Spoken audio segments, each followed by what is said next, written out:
एक छोटे से गांव में एक गरीब लड़का रहता था जिसका नाम मोहन था। अपने माता पिता के साथ रहता था।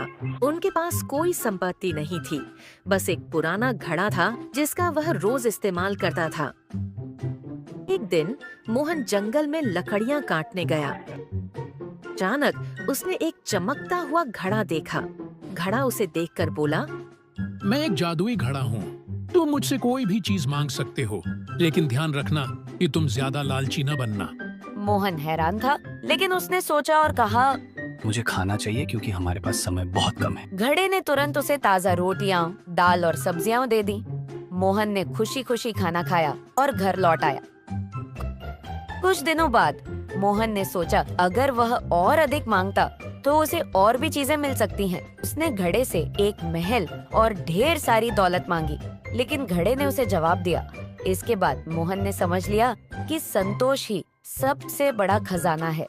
उसने घड़े से फिर कभी कुछ नहीं मांगा और खुशहाल जीवन बिताया।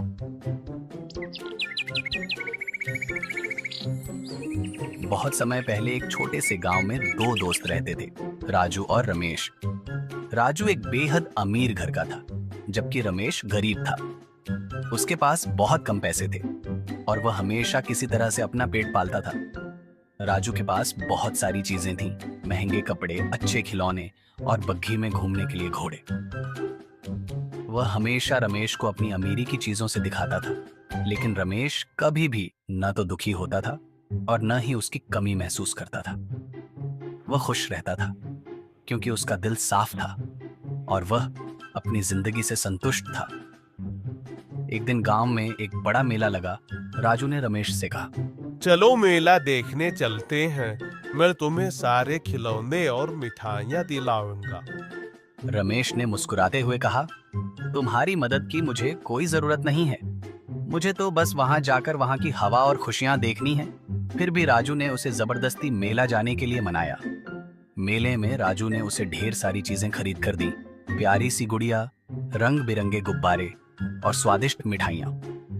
रमेश ने सब कुछ बड़े ही ध्यान से लिया, लेकिन अंत में कहा, राजू, मुझे तो यही चाहिए था, तुम्हारी दोस्ती और साथ। ये सब चीजें मुझे खुश तो करती हैं, लेकिन जो सच्ची खुशी है वो तो तुम्हारे साथ बिताए गए इन पलकों में है। राजू हैरान होकर उसकी बातों को समझने लगा। उसे एहसास हुआ कि सच्ची अमीरी दिल की खुशी में होती है, न कि धन दौलत में। उसने रमेश से वादा किया कि वह अब कभी भी केवल पैसों से नहीं, बल्कि सच्चे रिश्तों और भावनाओं से खुश रहेगा। वह दिन था और आज भी राजू और रमेश की दोस्ती उतनी ही मजबूत है। राजू अब जानता था कि असली खुशी पैसे से नहीं, बल्कि साथ में बिताए गए समय और सच्चे रिश्तों से मिलती है। हमें सीख मिली, सच्चे दोस्त हमेशा आपके दिल की बात समझते हैं और सबसे बड़ी दौलत रिश्तों में ही छुपी होती है।